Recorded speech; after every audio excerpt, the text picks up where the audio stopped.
Hello, this is Jay with Guilty of Crime. I had a little trouble in the first video, but I'm back in, and it sounds like we're all good.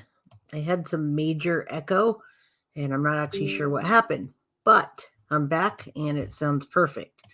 I may have had two screens up, so I don't think anyone was here anyway because they didn't see my post. So we're going to go back to Jeffrey Dahmer, and we're going to go to the full story, part 2. If anybody happens to stumble on this, please come to this one and watch. And let's get the like and subscribe if you can. I'll show that down below. I'll start going over the things that I wasn't able to before. And again, my apologies about the mess up. Hopefully you all can come here and check that out. The very first one was not good, so I'm going to come back and share this with you on my other screen. Hopefully I can get rid of this one and show you the new one.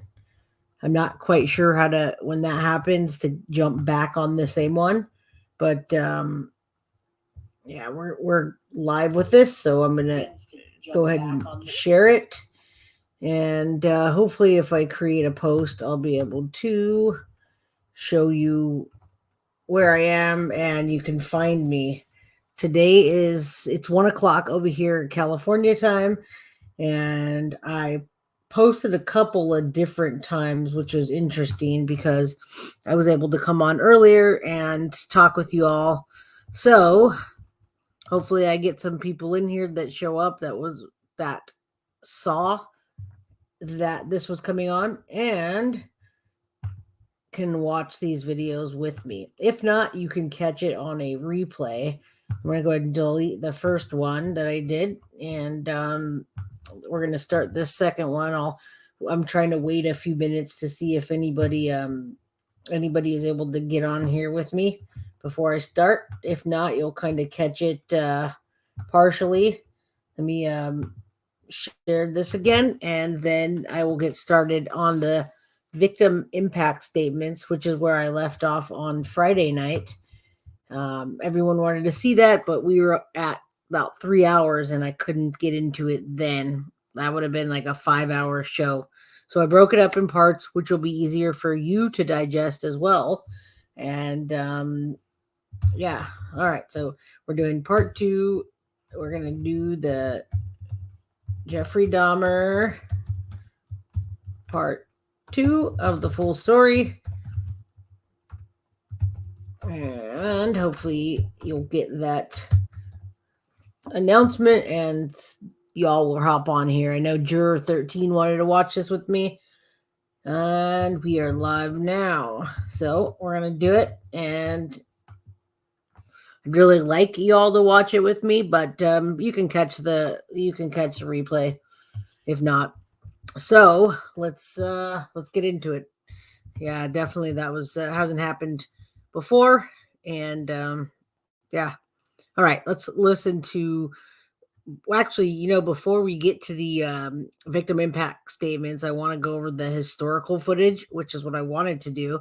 It's the crime scene as it was on the news. So back in the day when it first came out, I actually watched this on TV, and this is what I wanted to share with you, and I couldn't find it. So we're watching it now, and it's the historical footage of them taking out the barrels.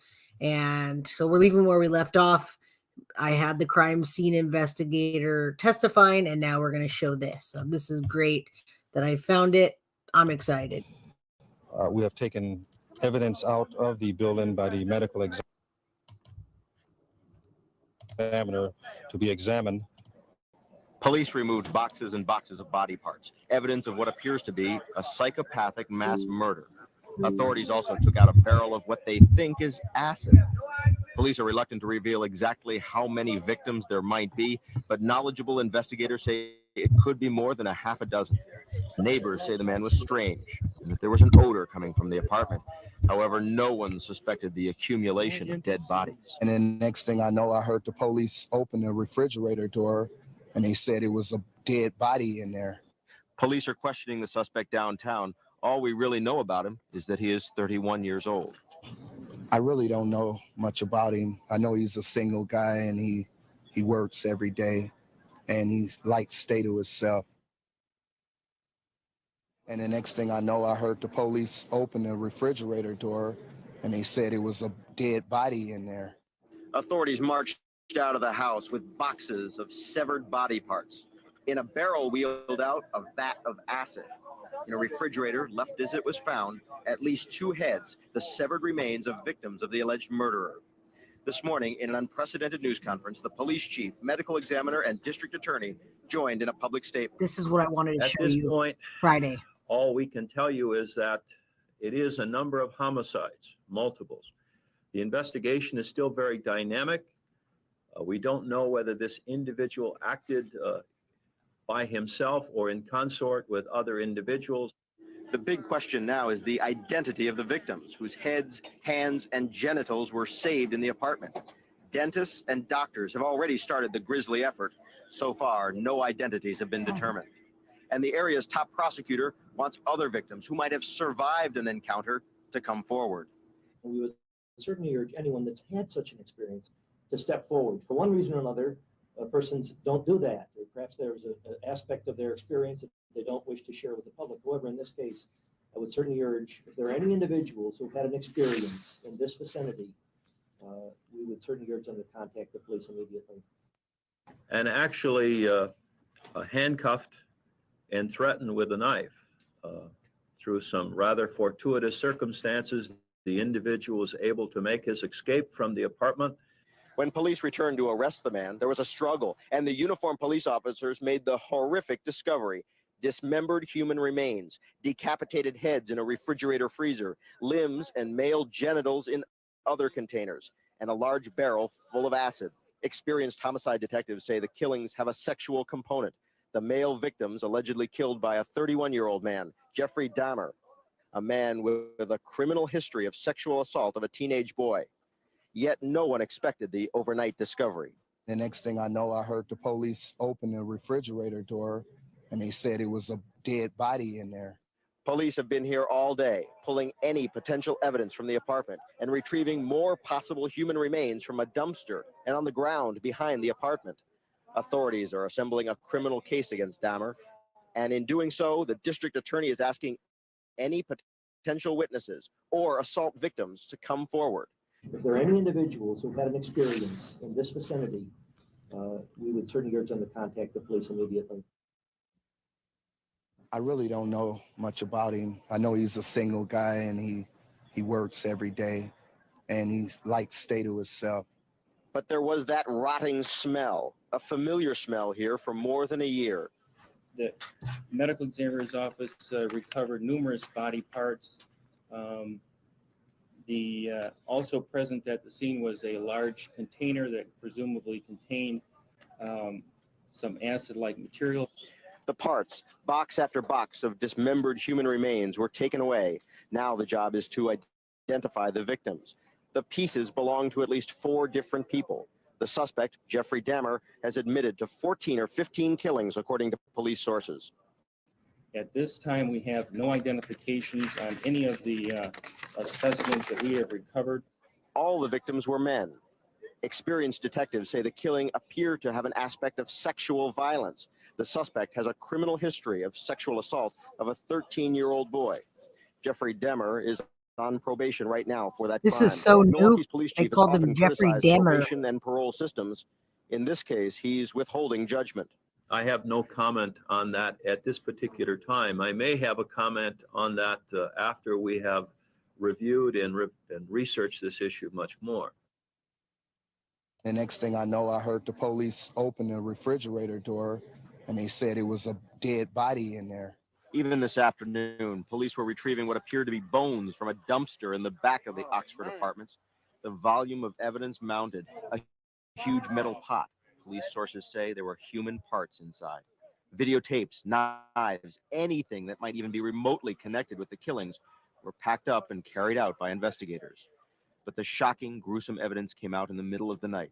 The boxes with body parts inside, the refrigerator loaded with severed heads, a large barrel with acid inside, and the almost unbelievable statements from a police lieutenant in charge.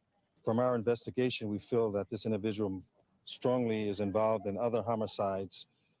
We have taken evidence out of the building by the medical examiner to be examined. At the very moment this public statement was being made, some private statements were Those being are made in a police huge barrels interrogation and a room. huge pot. According to police sources, Jeff Dahmer was telling them about the Jeff killings. How Dahmer. many? 14, This is 15, how new it was. maybe more.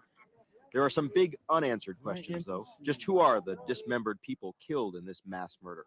It's going to be the job of the medical examiner, probably with the help of a dental expert, to try to figure out who these victims are. At this time, we have no identifications on any of the specimens that we have recovered.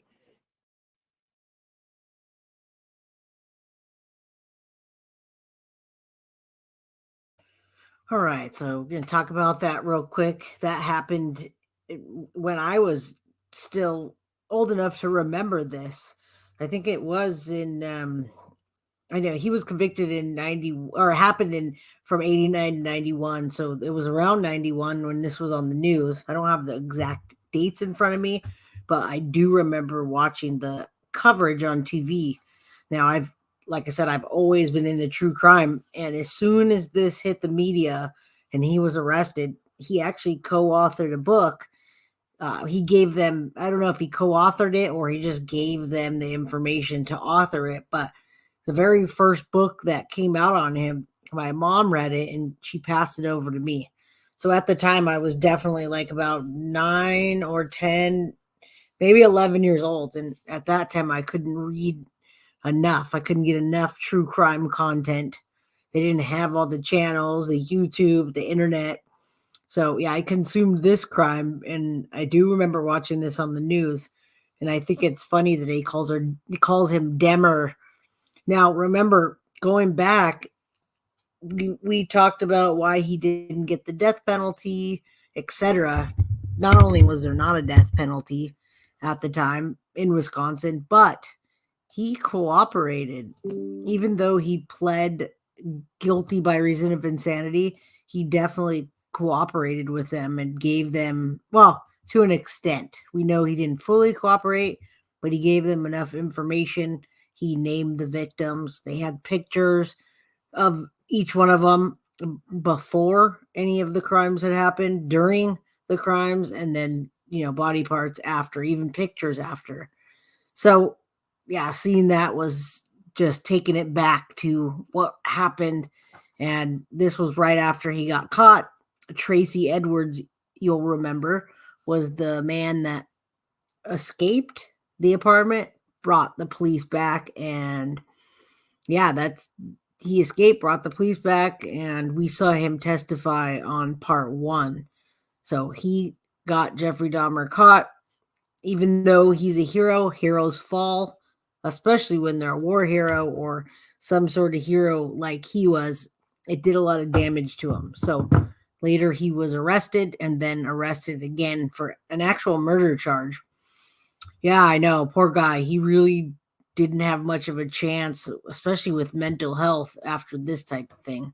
He went on Sally Jesse Raphael. He went on Geraldo. He went on many shows. I was looking it up, but I didn't want to get my content pulled down. I wasn't sure if I was able to show it. So this stuff was on the news, WSNBC, and so forth. Next, I have the victim impact statement. I wanted you to see this so you can know where they're coming from. These bodies were the victims that of some of the people that gave a statement. And then we're going to do his last interview. I also have his neighbor, Glenda, who talks.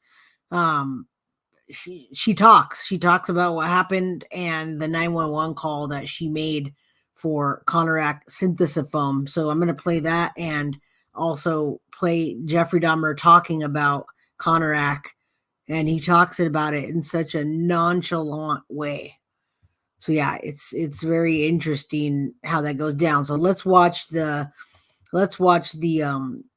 the victims speak. We watched Dahmer speak, and we watched the judge sentence him on part 1. So if you go back to the first one, you can catch all that. If you didn't, and we're going to play the victim impact statement now that you saw what happened when he got caught, and this was all because of Tracy Edwards. So victim impact statement next. Here we are.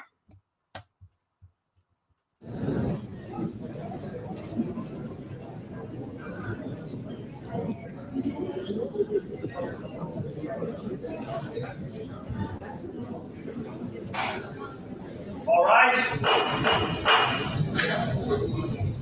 Hearing, quick part, Branch 33 of Milwaukee County Zone 7. Now, the Orange Street Grand Community Society.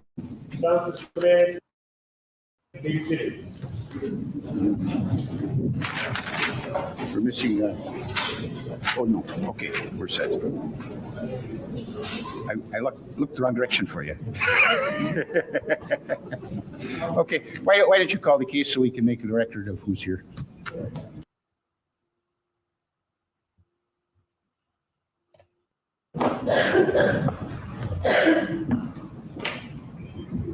So first of all, you want to tell us who you are?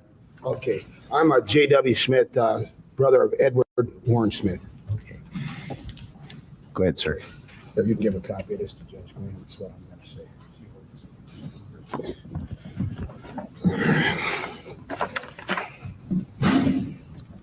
Okay, sir, you've handed the bailiff a written statement, and you're going to read from that statement. Is that correct? Go ahead, sir. Our parents, Walter and Josephine Smith, were two hardworking Americans who raised 13 children. Of the survivors, I've been selected to express a statement of each one's personal pain. Joseph Patrick. Edward is gone, and I find comfort in these words. Whosoever believeth in me shall never die. Michael Fitzgerald. I'm sure Edward was a friend to Jeffrey Dahmer, as he was to us who knew him well. I have these pictures in my mind that are running continuously. How can anyone comprehend or come to accept that never again in this life will Edward be? Ernest Richard. The death of Eddie has shown me the injustices in the world today. John Andrew. Jeffrey Dahmer has erased 1 million future memories for me of my closest brother. Teresa. I need to tell my brother that I love him, and it hurts thinking about what he could have become. Henry Gale. I will never get over the effects that Jeffrey Dahmer has placed in my mind and forever imprinted in my life. May God send Eddie's soul to rest in peace. Carolyn Ann. Jeffrey Dahmer took away my best friend, my better half, my roommate. He took away the laughter. His biggest dream was to be a model, and I hope that one day I can fulfill his dream of being a queen-size model and keep people laughing as much as he did. Robert Esther. I miss you, Edward, and I love you. And maybe now you can finally be at rest. James Willie, myself. Our dad is gone, and now so are you. I never had the chance to say goodbye to either of you. Dad taught us to love and accept each other and expect that, well, excuse me, I lost my place here. For they, Dad taught us to love and accept each person for who they are. You were unique and I loved you. Mia, I wanted to see justice done, and no dollar amount can bring my brother back. If you feel any remorse, let's change the Son of Sam law to Jeffrey Dahmer law. Walter Lewis. It is hard to conceive that a person could take another's life. Ed belonged to someone. How can you fix what is broken, replace what is lost? Maureen. It is easy for me to forgive the sin done to my brother, Ed. But to forget, I cannot. I find each day an inward struggle, but in my faith, I find comfort. Josephine Helen, our mother. This is a terrible tragedy to my family, but I still have 12 children to live for, and in them, hopefully, I will overcome it. Let me tell you briefly about Edward Warren Smith on a more personal level. Ed was raised in a Christian home in Brookfield, where he learned how to be a loving, trusting, respectful human being. Eddie inherited all the blessings that a family structure had to offer. The greatest of these blessings was love. Eddie's style of life and dress was uniquely flamboyant. He was intelligent, witty, compassionate toward the human race. At the time Eddie's life was taken from him, he was searching for his place amongst you and me. Although we have tried, it is impossible to summarize 27 years of this young man's life in 5 minutes. Perhaps it can best be said in St. John chapter 15, verse 13. Greater love hath no man than this, that a man lay down his life for his friends. Edward Warren Smith tried to be Jeffrey Dahmer's friend. As a result, he lost his life. Mr. Dahmer, Eddie's gone now, the victim of your senseless killing. Where do we go from here? We ask ourselves. Why did this happen to a person like Eddie? He gave so much and asked so little. All he wanted was a chance to be himself, a chance to be happy. When all the facts are known, we hope that society will have gained some knowledge that will help prevent a tragedy such as the one Eddie suffered. There was no sacrifice too large or too small for Eddie. He truly loved giving and gave of himself abundantly. Thank you. Thank you, sir.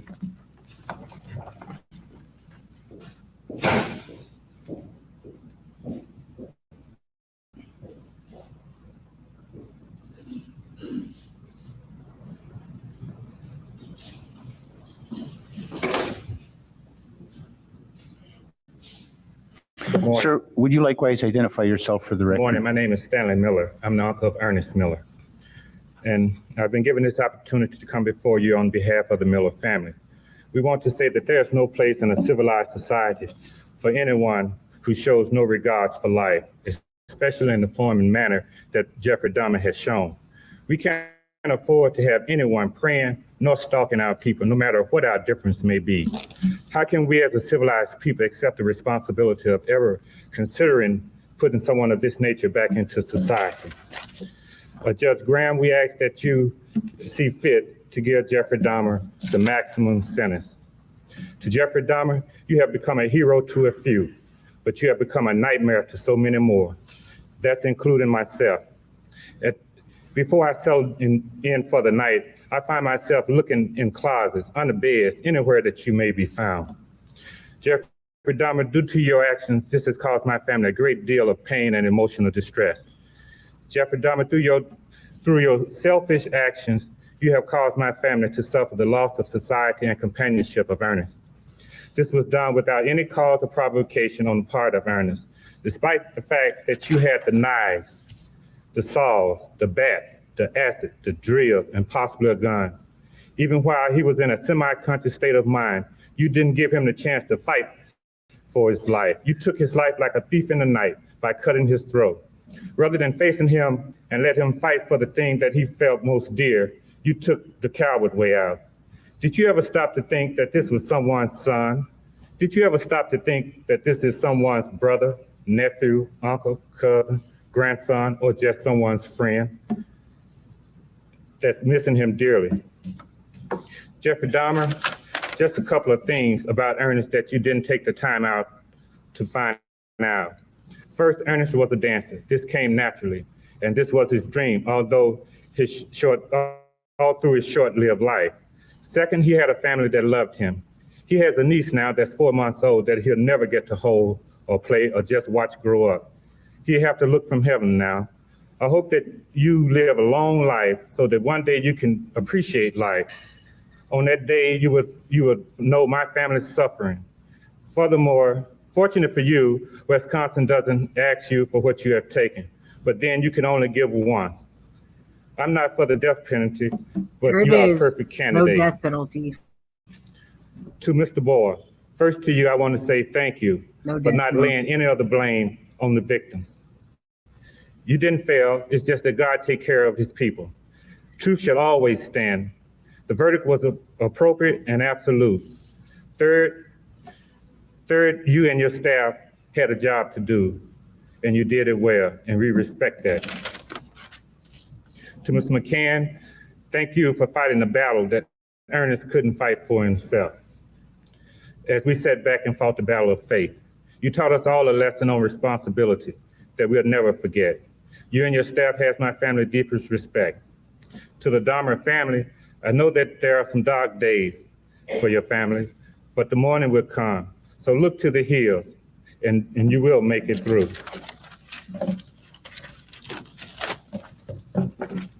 Thank you, sir. Wow, so far it hasn't been anything heated. I know it's going to get there, but wow, these people really do believe in God. When I hear this kind of thing and these people, it makes me understand that there probably is a God. Again, ma'am, would you first identify yourself, please? My name is Shirley Hughes, and I'm Tony Anthony Hughes' mother. First of all, thank God, and to give thanks to the judge and to Mr. McCann for the verdict that came in. I would like to say to Jeffrey Dahmer that he don't know the pain, the hurt, the loss, and the mental state that he had put our family in. But I'd just like to read a poem that a good friend of my son wrote. Tony thought you was his friend. He knew you. Why am I a victim in your cruel and rueful world? Although I can't communicate with a loud voice. Listen to me anyway. Try to have mercy on my moans. Look at the tears roll down my face. See that each one is a cry for help. And realize my sign of showing you that I want to live. Tell me just what is it that I've done to you to make you such a monster, to make you such a maniac, to make you such a devil. My God, who are you? What are you? You have never shown me this side of you. I put my trust in you. I thought you were my friend until the end, yet I didn't know you as well as I thought. I never felt the end would be this way. Is there anyone that can help me? Mom, dad, sister, brother, someone, please help me. What's happening to me? Everything seems to be slowing down. I'm confused, I'm drowsy. My coordination have been contaminated. My friend, what is it that you've given me? What is it that you're doing to me? I'm helpless. Is that a thrill to you to know that I can't fight you back? And that the hardest struggle in my life is fighting to keep my eyes open with the hope of seeing the dawn of a new day. Yet you have total control over me. My life is in the hands of once a friend, but now a total stranger who have become my worst nightmare. But one day I know you'll get caught. You think you're smooth at what you're doing. Remember, whatever's done in the dark, it will come to the light, and the whole world will know just how ugly a person you really are. Mom, I'm gone. My hope, my breath, my want to live have been taken away from me unwillingly and emotionally. I know that there's a dragon piercing your heart day and night because of this, but yet I'm not far away. When you get cold, I wrap my arms around you to warm you. If you get sad, I'll softly grab your heart and cheer you up. If you smile, I'll smile right along with you. And when you're happy, I'll know it because you're thinking that 2 fingers and 1 thumb means I love you in sign language. My son was deaf. When you cry, take 1 teardrop and place it outside your window ledge. And when I pass by, I'll exchange it for one of mine. 2 fingers and 1 thumb, Mom. Thank you, ma'am.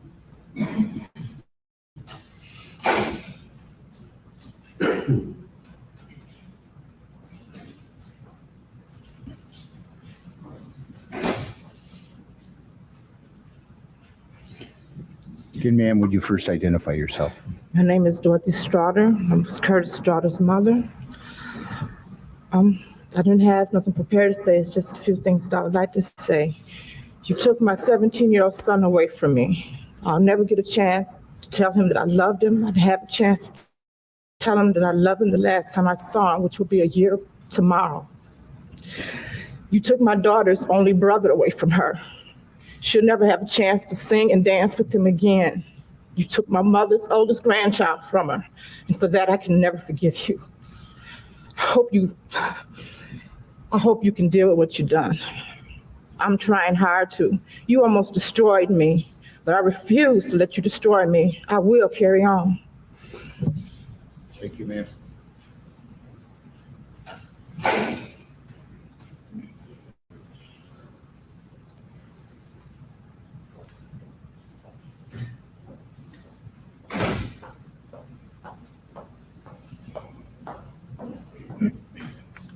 Again, would you identify yourself first, ma'am? Yes. Good morning, Your Honor. I'm Janie Hagan, the sister of Richard Guerrero.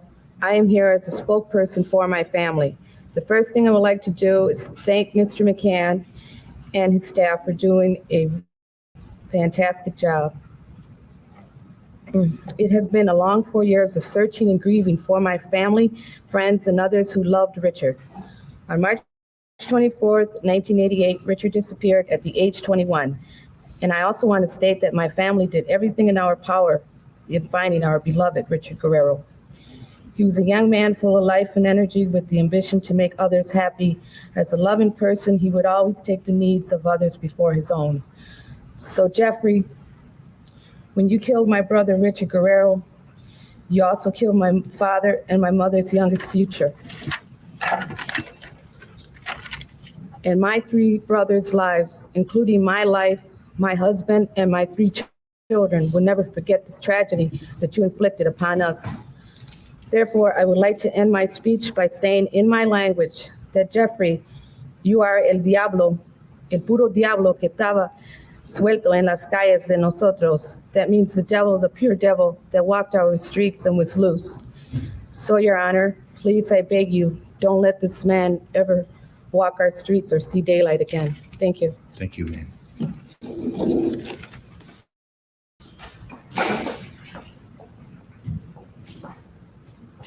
This is so sad. I'm sitting there like, wow, I've heard this before, but geez, these people are so like calm. Good morning, Your Honor. surprised. My name is Inez Thomas, and I'm the mother of David Thomas. First, I want to let you know, Jeffrey Dahmer, about the pain that you caused my family. That was my baby boy that you took away from me, his sisters and brothers, and they can't hardly deal with this. He has a little child, Cortia, that'll never see her father again. She was only 2. And now she sits in the window and she asked her mother, Mommy, where is Day Day? She called him Day Day. Where is Day Day? When is Day Day coming? And I think that's a sad thing for a child to see, to go through all her life and not know her father. Another thing I want to talk about is the feelings. You know, I don't understand how a person could really harm a person and to say that, well, I did this because he wasn't my type. Well, if everybody go around doing something to somebody because they're type, this would be a sad world today.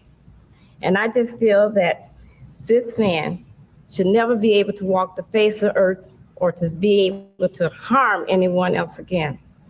I want a few more things I want to say in my heart. I want to thank the jury for seeing this man for what he is, a sneaky, conniving person, that if he had a chance, he would constantly do this again. So I thank the jury for seeing this man for what he is. I want to thank E. Michael McCann, district attorney, for being there with the family, seeing the family suffer this way, and to realize that we all have feelings, that we lost a loved one that Lord knows will never come back. And I appreciate it, and I thank the Lord for him for being in there in our corner. Thank you, Your Honor. Thank you, ma'am. Yeah, this is pretty heavy. Jeez. These people are a lot nicer than I expect them to be. I feel like nowadays it would be so much Good work. morning, Honor. My name is Donald Bradoff. For the Bradoff family, as much as love in our family close, my mother gave 5 beautiful kids. We lost. He destroyed the baby of the family. And I hope you go to hell. I love this world. You guys did a wonderful job. bottom of my heart, thank to God, I got a lot of strength. Thank you all. God bless America. Wait, excuse me.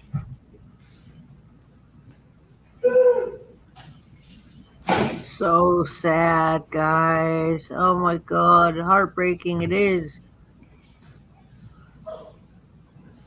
Wow, they didn't, these were the first known serial killers. Hello, my name is Marilyn Sears. I'm the mother of Anthony Lee Sears.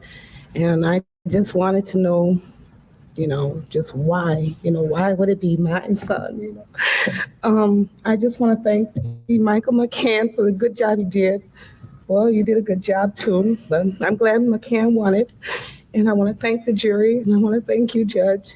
And just keep this man off the street, please. So heartbreaking. Wow. And they didn't yell at him. It's coming, though. It's coming. Trust me.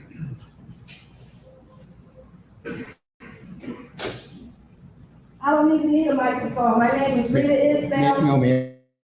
You'll address the court first. My name is Rita Isbell, and I'm the oldest sister of Errol Lindsay. Whatever your name is, Satan. I'm mad. This is how you act when you are out of control. I don't want to ever see my mother have to go through this again. Never, Jeffrey. Jeffrey, I hate you, mother. I hate you. Something's out of control. Don't, Jeffrey. I kill you. God damn it. Look at me, mother. I can kill you. What's your name, sir? I can kill you.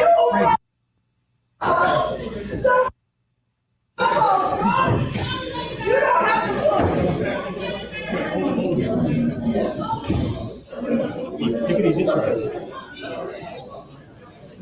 There it was.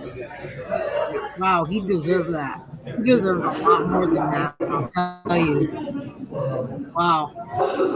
Well, there they were. Victim impact statements. Damn. I was.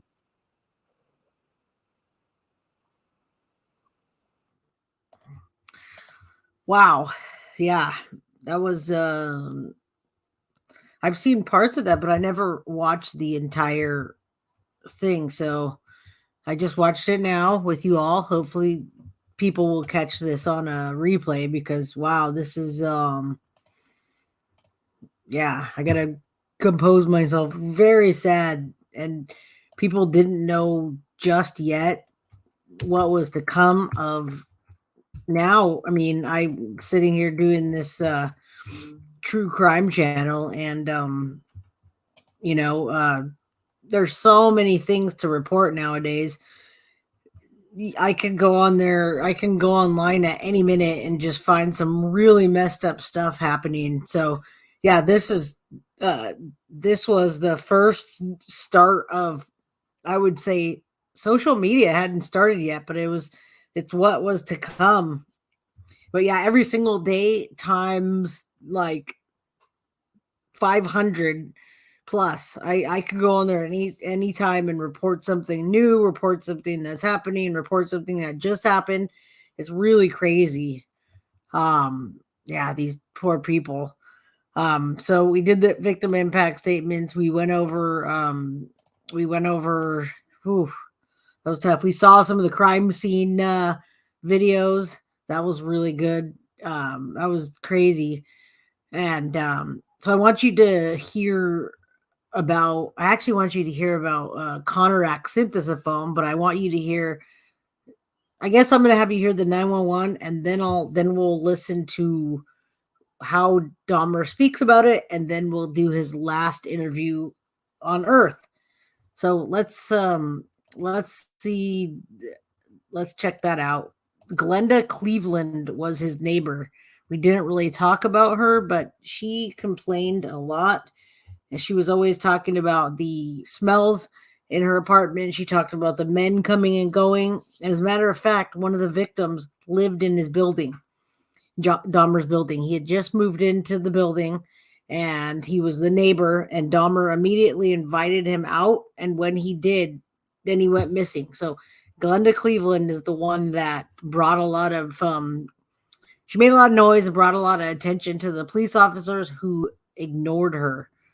So it's pretty crazy that she could have prevented this and so many other times that could have happened as well. So let's watch Glenda Cleveland's 911 call when she was trying to save Konerak Sinthasomphone. Disappeared from his Milwaukee home May 26th. The most noticeable thing about it was the fact that he was nude. This woman's daughter saw the boy running out of Jeffrey Dahmer's apartment building that night, screaming and bleeding. And the boy's family, who came to America full of hope only 10 years ago, learned today that when police arrived at the scene, they believed Dahmer's story, that the child was actually his 19-year-old lover with whom he was having a spat. One victim almost got away. Dahmer had drugged 14-year-old Konerak Sinthasomphone, the brother of the boy Dahmer had been jailed for molesting the year before. As Konerak slept, Dahmer went out to buy more liquor. But while he was gone, the teen woke up. He staggered out into the street naked. A concerned neighbor called 911. Emergency operator 71. Okay, hi. I'm on 25th and State, and this is young man. He is butt naked. He has been beaten up. He's very bruised up. He can't stand. He's study fall out. He is butt naked. He has no clothes on. He was really hurt. Police arrived. By this time, Dahmer had returned from his beer run. As he had with police in Bath, Ohio, after his first killing, Dahmer smoothly lied. He told police that Konerak was his gay lover who simply had too much to drink. He brought the cops into his apartment and showed them Polaroids he'd taken of the teen, proof, he said, of their relationship. The police believed the 14-year-old was of legal age and left him behind with Dahmer. They wrote the incident off as a lover's quarrel. Again, Dahmer had been slippery enough to keep his killings a secret. As soon as the cops left, he murdered the boy. Remarkably, Dahmer was able to convince police that Konerak, a slight 14-year-old boy, was his adult lover, and together they returned him to the apartment. Like the police in Ohio more than a decade earlier, the Milwaukee police failed to conduct a thorough search. Had they checked the bedroom, they would have found the body of Tony Hughes, killed 2 days earlier. The police then called into the dispatcher. Intoxicated Asian naked male was returned to his sober boyfriend, and we'll be a minute. My partner's gonna get deloused at the station. Glenda Cleveland, whose niece and daughter had called 911, called police later that night to check on the status of the boy. How old was this child? It wasn't a child, it was an adult. Are you sure? Yep. Are you positive? It's all taken care of, ma'am. But she was too late. 30 minutes after police left the apartment, Konerak Sinthasomphone was dead. And that's not all. Remember the boy Dahmer was convicted of molesting? Konerak was his brother.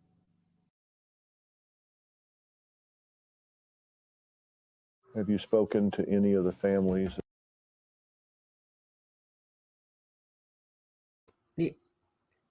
Yeah, I don't want to share anything that I can't. So, yeah, the cops were laughing. You can hear them making the calls between each other and giggling and laughing. I don't want to say words that I can't, so I put them up on the screen, but they ultimately got reprimanded for it and fired, and then they were rehired and they went on to win awards for, the best cop, the best, doing the best job. It's crazy. And the Konerak Sinthasophone's family sued them and they won, I believe, $850,000, which was a lot for back then and for a very poor family. Yes, definitely.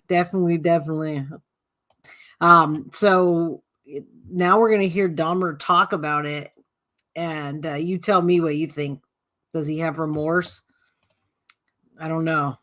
This one's not it. Let me get this one. Hold on. Let me get this back, and then I will put that on. Oh, hold on.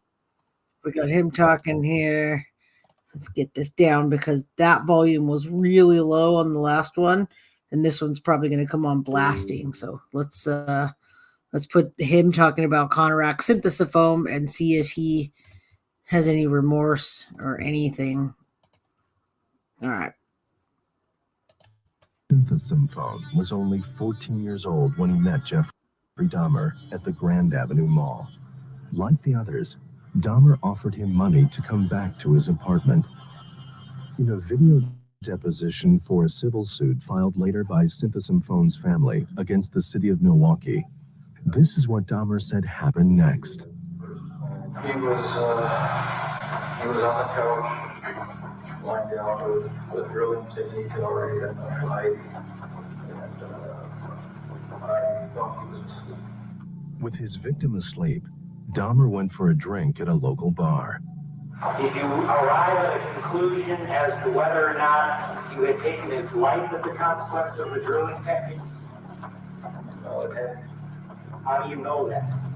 Because he was walking down State Street. What happened next was almost as unbelievable as the crime itself. He was nude.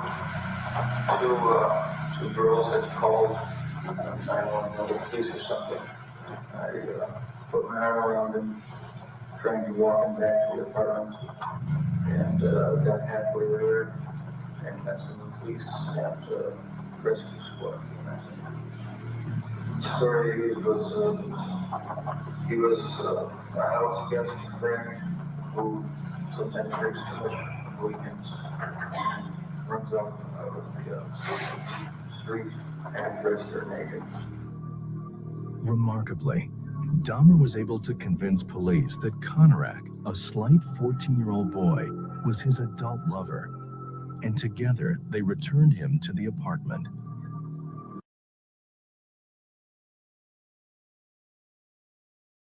All right, so I just wanted you to. Hold on. Nope, let's pause that one. We don't want that guy on there, and we don't want that. All right.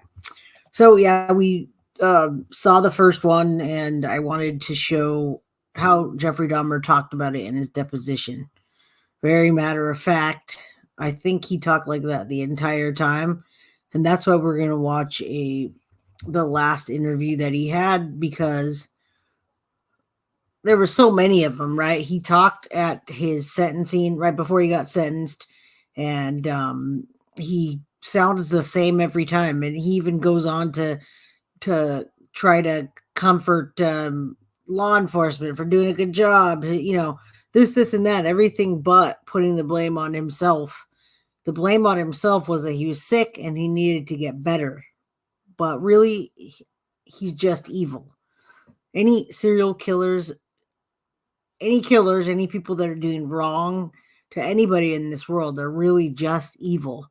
Anybody that can do that and watch another person hurt in any way, it's not a brain thing. It's evil. Now, we did talk about that a little bit, the damage that, let's say, a football player has. I think CTC or something like that. There's some kind of brain thing where the frontal lobe is a little bit smaller, different shape than the regular person. But Dahmer wasn't a sports guy. He wasn't a sports player. He didn't do anything physical to get the brain damage that would be there in somebody that is getting hit on a daily basis for their job. He had a fairly normal childhood other than claiming to be lonely, which, we're all lonely at some point and we don't do things like that. So let's listen to his last interview here. We saw some pretty crazy stuff today and see what he has to say about anything they ask him for his last interview. MSNBC is always a good one. All right. Apartment 213. Human heads and a heart wrapped and bagged in the freezer. Hands and feet at the bottom of his soup kettle. Skulls tucked away in a file cabinet. And this blue barrel stuffed with dismembered torsos soaking in acid. Dahmer would spend the next 24 hours confessing, telling in vivid detail of a murder spree that began in 1978 when he was 18 and ended with 17 young men dead. I had this reoccurring fantasy of meeting a hitchhiker on the road and of taking him hostage and doing what I wanted. And I never in my wildest nightmares thought that it would become a reality. Why would Dahmer have, as he put it, created his own Holocaust? I like how he calls it Unable to his come nightmare. filled with It's evil. everybody It would be else's comforting nightmare. to point to an abusive childhood, an early life filled with hatred or horror, but his was filled with love. Jeff was the most beautiful, darling, sweetest baby, the nicest young boy. There just were no real signs when he was growing up. Imagine your child grows up to be a murderer. Would you still love him? Would the guilt and sense of responsibility be overwhelming? Jeffrey Dahmer's parents have struggled mightily to understand what might have gone wrong with their child. His father's search for an explanation led him to look inward, even to write a book simply titled A Father's Story.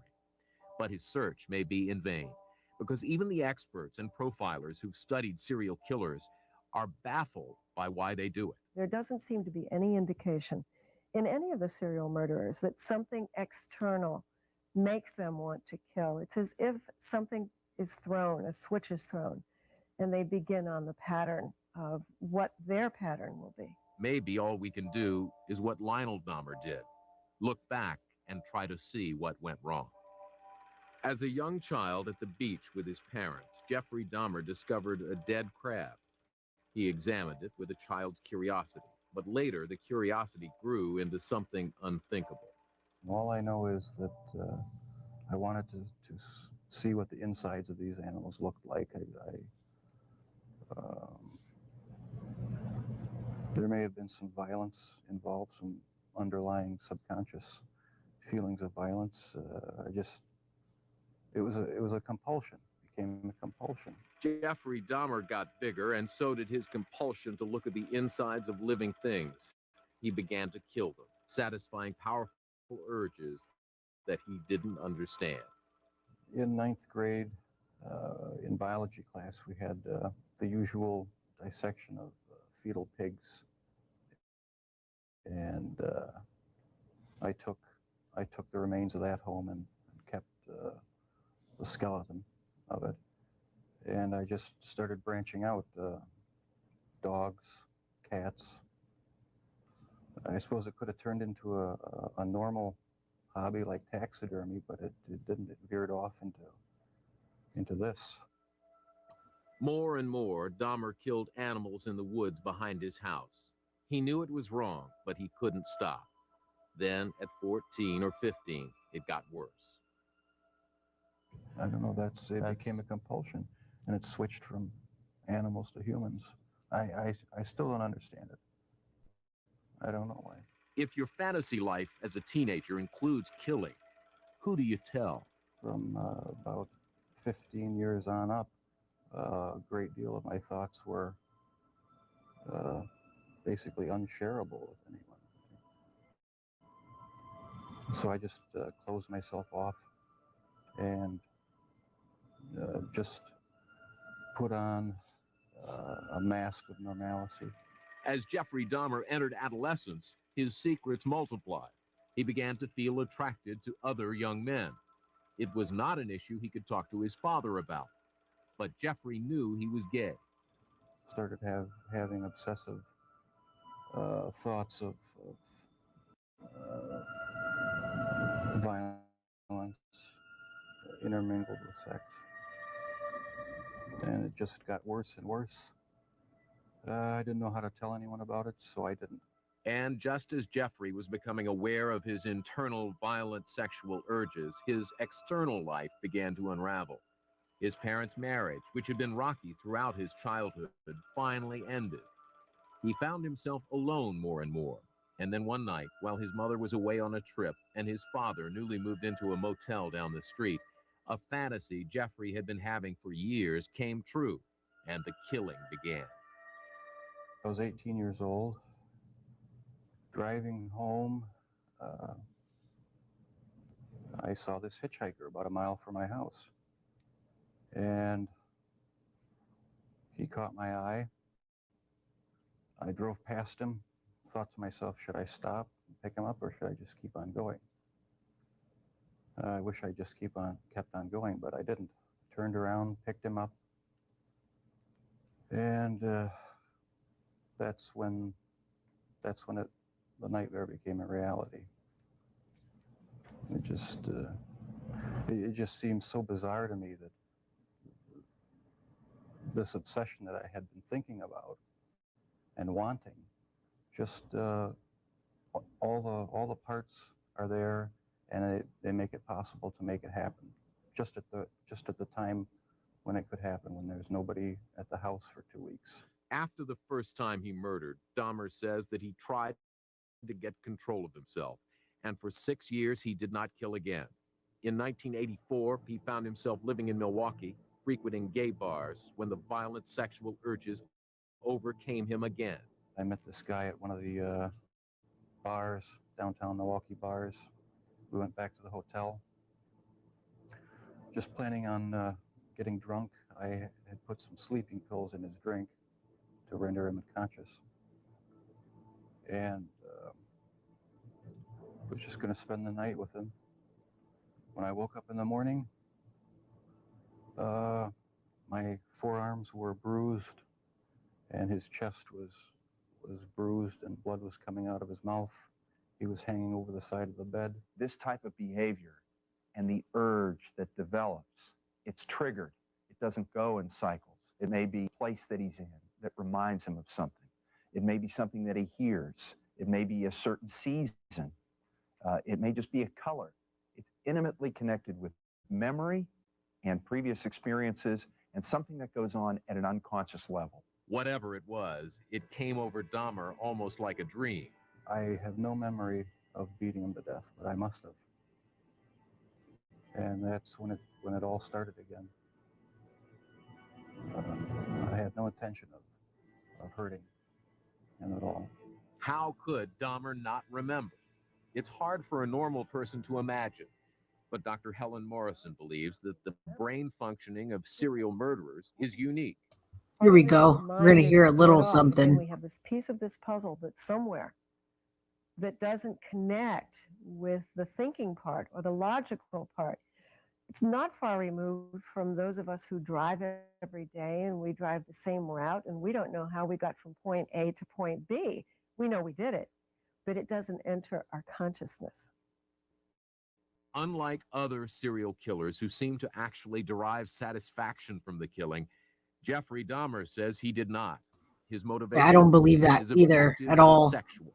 He wanted to create a sexual slave that he could totally control. He was just and to that evil. end, he performed the most horrific of experiments on his victims, literally drilling holes in their head. I tried to create living zombies with uric acid in the drill, but it never worked. No, the killing wasn't the objective. I just wanted to have the person under my complete control to do with as I wanted. Dr. Helen Morrison, who profiles these men, says part of the reason is because serial killers like Dahmer literally feel things differently than a normal person. To the serial murderer, it's very similar to the young child who may pull the legs off of the daddy long legs or a fly to see what happens. There is no humanity there. It's just, oh, this is a very interesting thing. They do things to individuals that they've never experienced themselves. They want to see pain, or they want to see fear, or they want to see agony. And with Dahmer, that experimenting included what had to be the most shocking part of this case. He sometimes ate his victims, an idea abhorrent to anyone with even vaguely human sensibilities. And yet, here again, Dr. Morrison says that, in fact, Dahmer's behavior makes a peculiar kind of psychological sense. Jeffrey Dahmer was not the only individual who was a cannibal or bit his victims or used teeth as a weapon. If you remember about infancy, if we go purely psychologically, the only way an infant interacts with his world around him is through touch, feel, and teeth. And this is a way that babies explore their world with their mouths. That's what they use. That's how they relate to the world. And what is evident in all of the serial murderers is this trait of very oral or mouthing or biting or eating, ingesting, which is highly infantile but it seems to be a way in which they can be with their victim. It made me feel like they were a permanent part of me. Besides the just mere curiosity of what it would be like, it made them feel that they were a part of me, and it gave me a sexual. These people weren't toys, Dahmer. By the late 80s, Dahmer had spiraled completely into a free fall of killing. A serial killer was on the loose in Milwaukee, but why wasn't anyone noticing? Serial killer profiler Robert Ressler says it was easy for Dahmer to hide. He was fairly good looking and very shy. And I think I've often said that in any college group, you could put him right in the middle of a college group and probably you would look at him as a decent young man. And that was Dahmer's most powerful weapon in luring his victims into his world. 17 in total. They had several traits in common.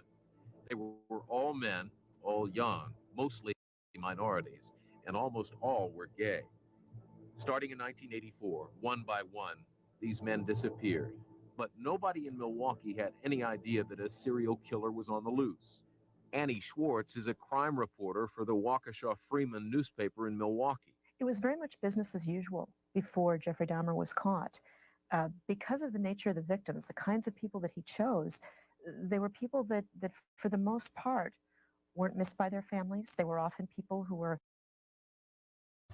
This is actually an interesting interview. They don't do these kind of things anymore on the news.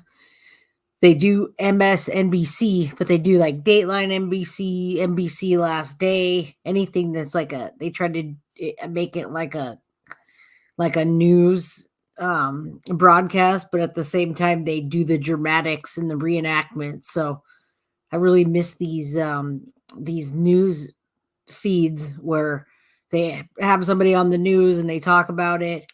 But I think it's wrong what the doctor said. I really think that it sounds like they're justifying what they do. I know they're not. They're studying it and they're trying to come to a conclusion so they can lump these serial killers into categories and talk about what characteristics they have, like biting or nursing or kid-like, or they need this oral fixation. But that's what babies do. Babies don't get a knife and kill people, and they don't bite people to the point where they're harming them or eat people. So I think these justifications are important for, science and important for profiling, but I don't think they're important to justify anything. And I think all the evidence that they had, they were talking about different things that he did and the barrels that they took out. I believe a lot of that was destroyed a long time ago. And the evidence that they probably had left, I think I heard something, and it may have been about a different serial killer, but in general, they don't want people getting murderabilia, which is what happens. They call it murderabilia because people will take a portion of, let's say, a house that gets torn down or something from evidence, and they'll sell it on eBay, and they'll get money for murderabilia because people are into these serial killers. A little more than I am. I like the stories and talking about what happened in history so that we can see how it's repeated. But I don't appreciate some of the things that go on. So let's finish this crazy news station thing.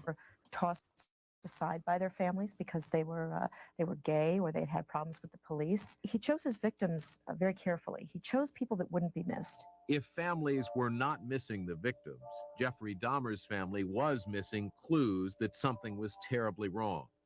There were close calls, like this one with his father, Lionel. I had a box in my bedroom closet, and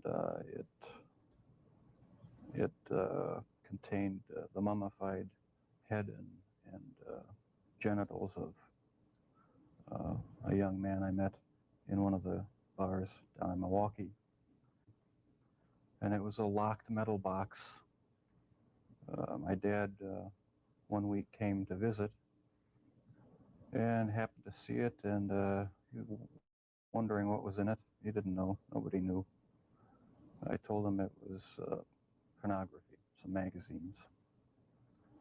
And he wasn't satisfied with that answer. We got into a bit of an argument because I wouldn't open it up. He took the locked box down to the basement and was about to smash it open. This would have stopped everything. This would have been the end to Dahmer. In the house, we Oh reconciled. boy. The reconciliation I wish he with would have his got father caught would mean then. the lies would go on, and that Jeffrey Dahmer would continue to hunt down victims in the gay bars of Milwaukee and kill them. But in a city with a relatively low crime rate, why were the police not connecting the murders? Dahmer's seeming normality helped him hide his reign of terror. People like Dahmer can get away with this easier because law enforcement does not recognize him for what he is. They're looking for somebody who's dragging their knuckles on the pavement and baying at the moon with hair in their face. They're not looking for Mr. Nice Guy, the quiet young man living in the neighborhood. But there may have been something more to why the murders went unnoticed. Okay, hi. I'm on 25th and State, and this is young man. He is butt naked. He has been beaten up. He is very bruised up. He can't stand. He's study fall out. He is butt naked. He has no clothes on. He was really hurt, and I ain't got no quarter on him. I just seen him, and he needs some help. Where is he at? On 25th and State, the corner of 25th. 911 call again. Yeah, By Glenda, the neighbor. Okay, and he's unconscious right now? He getting him up. He is bruised up. Somebody must have jumped on him and stripped him or whatever. The call is about this young man, Konerak Sinthasomphone. The voice is that of a neighbor, Glenda Cleveland, who spotted the young man trying to escape Jeffrey Dahmer's apartment. Dahmer had already tried to perform his crude sex zombie experiment on the 14-year-old, drilling a hole in his head and pouring in acid. Drugged, bleeding, dazed, the young man had somehow managed to get away from Dahmer and yell for help. The police did come. Jeffrey Dahmer told the police that Sinthasomphone was his 19-year-old lover with whom he'd been quarreled. The police went into Dahmer's apartment, saw nothing amiss, and returned the boy. The police then radioed back to the station, joking about what they had seen. The intoxicated Asian naked male was returned to his sober boyfriend. My partner's going to get deloused at the station. A month later, when Jeffrey Dahmer was arrested, he admitted to killing Sinthasomphone shortly after police left.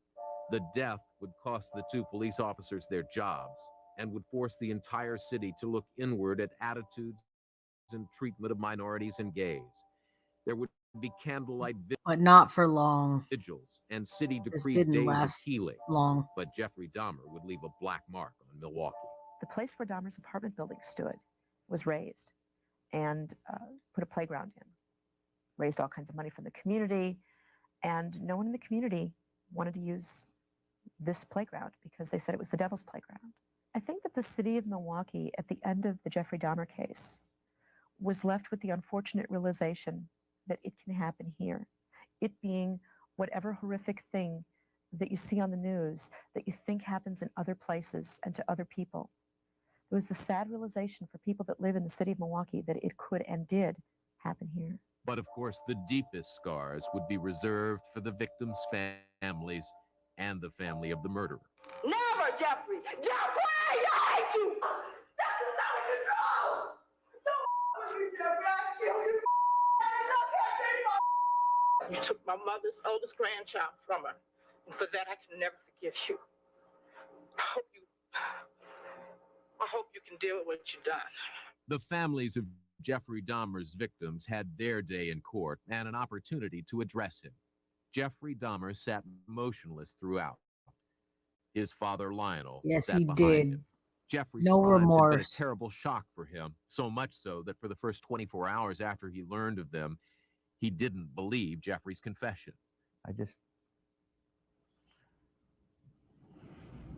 Jeffrey Dahmer's dad.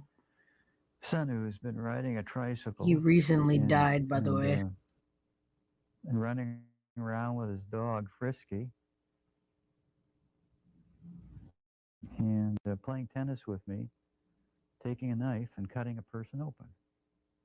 And then doing sexual things with it. It's pretty hard.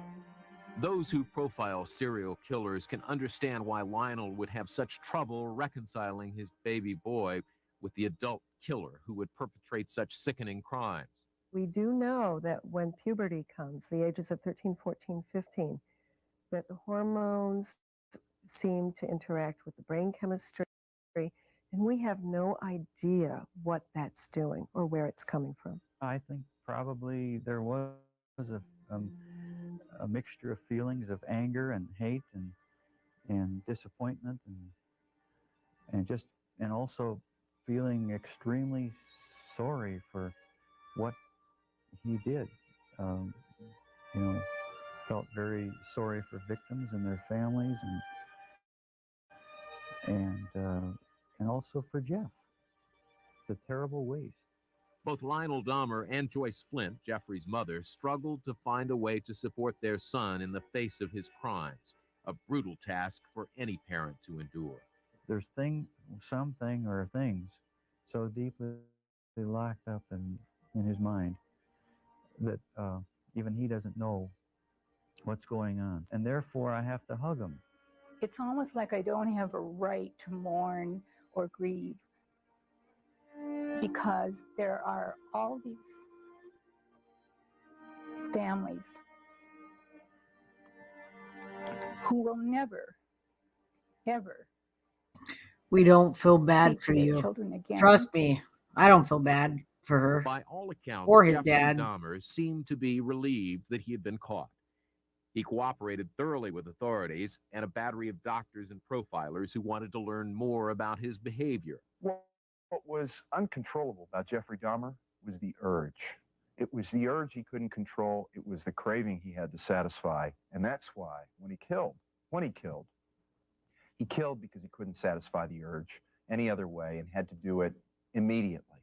And this is something Dahmer seemed to know better than anyone. At his sentencing, he read a statement of apology for his crimes. Your Honor, it is over now. This has never been a case of trying to get free. I didn't ever want freedom. Frankly, I wanted death for myself. This was a case to tell the world that I did what I did not for reasons of hate. I hated no one. I knew I was sick or evil or both. Now I believe I was sick. I know how much harm I have caused. I tried to do the best I could after the arrest to make amends, but no matter what I did, I could not undo the terrible harm I have caused. I know I will be in prison for the rest of my life. The rest of Jeffrey Dahmer's life would last less than 2 years. In November of 1904, a fellow inmate of Dahmer's He's a beat to hero. death. The killing occurred Christopher in a 20-minute Scarver. period when the men were unguarded. Although Dahmer expressed repeated remorse for his actions, in the last interview he granted before his death, he made a stunning admission that he still had fantasies of killing. It never completely goes away. I'll probably have to live with it for the rest of my life. I wish it would go away. I wish there was some way to completely get rid of the compulsive thoughts, the feelings. It's not nearly so bad now that there's no avenues to actually act on it. But no, it never seems to go completely away.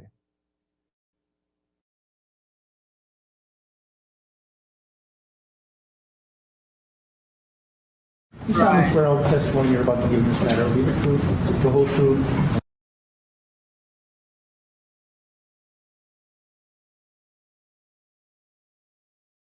Okay, I'm going to go to Christopher Scarver next. I want you to see the man who killed Jeffrey Dahmer.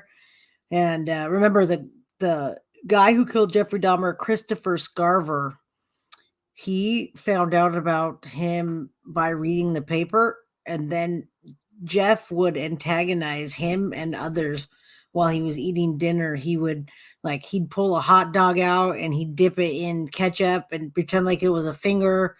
And he would do just things to taunt them. And he thought it was really cool because he would get letters in the mail from fans. He'd get fangirls telling him how sexy he is. So he thought he was really cool and getting all these letters. And he thought he was such this big shot, and Christopher Scarver just couldn't stand it.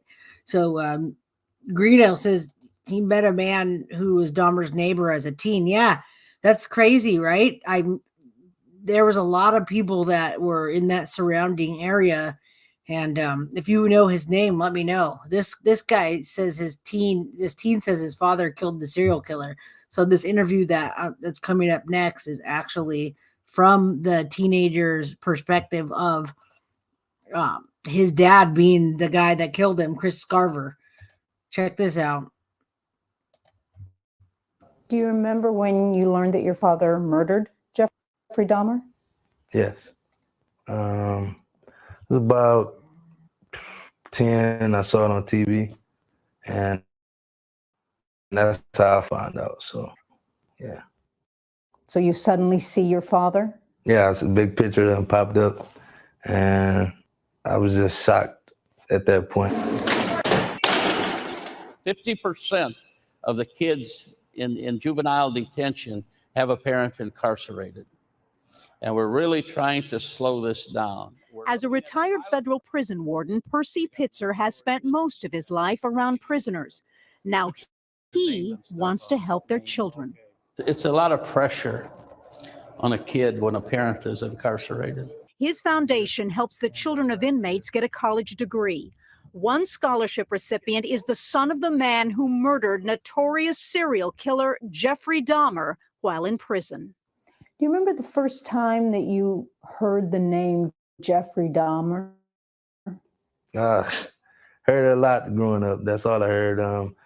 When I was young, I didn't know what it meant, obviously, but that name, it's been around me for my whole life. So.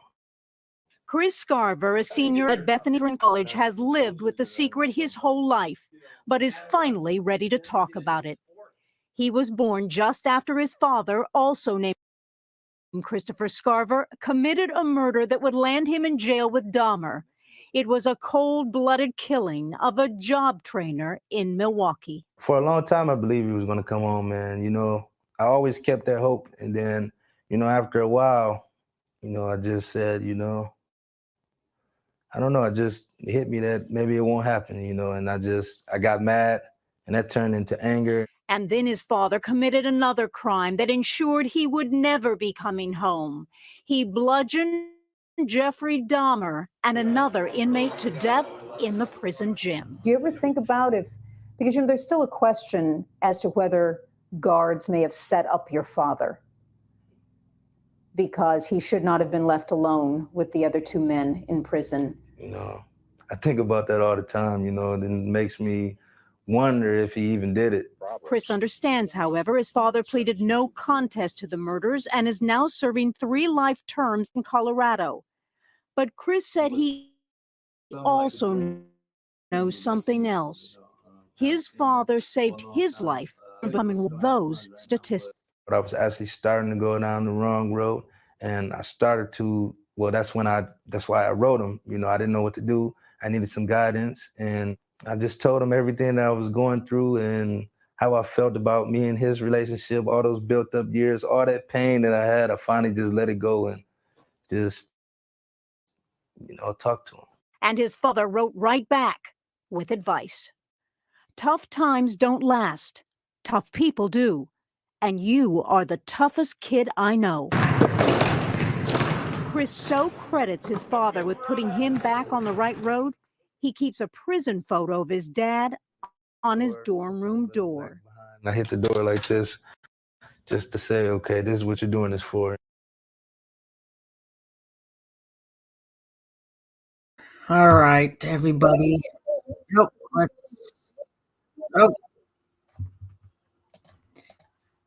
I can't even show those, so I'd like to show more.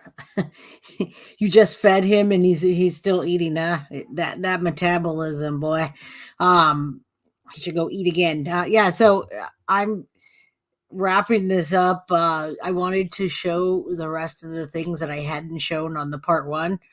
And also, luckily, we made it through this because the internet is really bad right now. I'm in California, and for being in California, there's actually storms. not compared to where probably some of you are, but there's windstorms and it's really cold. Surprisingly, this time of year in California should be close to 70. But yeah, we got through quite a bit. So if you guys want to rewatch it, that would be cool. I probably would go a little longer if the internet wasn't just lagging. But yeah, I was able to show quite a bit. We saw Christopher Scarver, who took the life of Jeffrey Dahmer. And in my opinion, he's a hero. I don't know if anybody else feels that way, but Dahmer was getting a life sentence and he moved to general population where he was able to, watch TV, be on the yard all the time, get his commissary, get love notes from probably men and women. And, he was just having a good time working out. That's where he ultimately got bludgeoned to death, was in the workout room, which ironically, his first victim, supposedly that was his first victim, was bludgeoned to death by him with a dumbbell. So karma came full circle for him, and that's how he was killed as well. Now, I don't think the cops set up Christopher Scarver at all. And when Christopher does talk, he actually says that he just couldn't take it, knowing that Dahmer had killed a lot of the Black community he was targeting, first off, and secondly, seeing him taunt people in the lunchroom and just walk around being arrogant. He walked around with this arrogance to him that was just, that he couldn't stand. It was eating him up. So that was the end of Jeffrey Dahmer. I did about an hour, or almost 3 hours on the first video, and we're almost at an hour and a half here. So I'm going to leave that. I'm going to leave you on that note. If I can get in later, I'm probably going to do a quick one. I have another case I want to show, and the cop set up Dahmer. There's a good possibility, however, the cops setting up Dahmer is what I thought too, until I really dove into this. And I shit you not, Dahmer's lawyer is on an interview, and she specifically says, and she's the lawyer that she's the loyal. I will do an open panel. I'm definitely gonna do an open panel. I just want to know on what should we do an open panel on, Carly? Should we do an open panel on this case or one of the serial killers? Now, let me get back to quickly. His lawyer was on an interview, and she specifically stated that Dahmer came to her and said, I need to be out in general population. I cannot be in solitary confinement. I cannot be in this cell 23 hours a day or 24 or however long he was. I'll die if I'm in isolation. If I can't be out there and get some stimulation, then I won't be able to survive. So she actually helped him to get into general population. And when that happened, Scarver did that. He saw him interacting at the lunch table with these guys. Now, did the guard set him up and put him in a room with the free weights and let Scarver do it and not say anything? That I don't know. But I think Jeffrey Dahmer is the one that set this into motion by going into general population in the first place. So I think that's pretty ridiculous that happened, but Dahmer set it into motion. And maybe he was tired of being in prison and having these fantasies that he couldn't fulfill. Or maybe he thought if he was in general population, he would have the opportunity to assault people, or SA people, whatever he thought he could do. Maybe he had a possibility of having a relationship with one of the inmates. I don't know what he was thinking, but he definitely got himself into Gen Pop. And then after that, I commend the guard that let that happen. So be it. Now, open panel in Delphi, huh? If I do Delphi, I might get schooled. I might get schooled by Greeno, but I wonder if there's something that's going to come up that I can take a look at, because a lot of things have come up, and I'm totally on a separate note here. We're talking about the Delphi case. I agree with Anthony and True Crime Investigates. I honestly just think Richard Allen is guilty. I think he's 100% guilty by himself. I do not believe in this conspiracy theory that Odinist did this and they put horns on the crime scene and it was staged. I'm not saying the cops did the right thing, but or investigated it the right way. It's a small town. They don't see these kind of cases. They don't know exactly how to handle evidence or handle things. Look at the Murdaugh case, small backwater town where you've got these rich folks that are dominating things and just they essentially, the Murdaughs were the law until the LE came in and took over, and they messed up. They did some things that messed up, but Murdaugh was convicted, and I feel like he was convicted without they did it with there was no reasonable doubt to put forward by the jury. So I really hope, and I will be so upset if Richard Allen does not get convicted for this Delphi case and the Delphi murders. I don't think it was anybody else. I don't believe in this, hocus pocus nonsense that people are putting out there. So yeah, I want to, I'd love to do an open panel. Then I'm not sitting here talking to myself.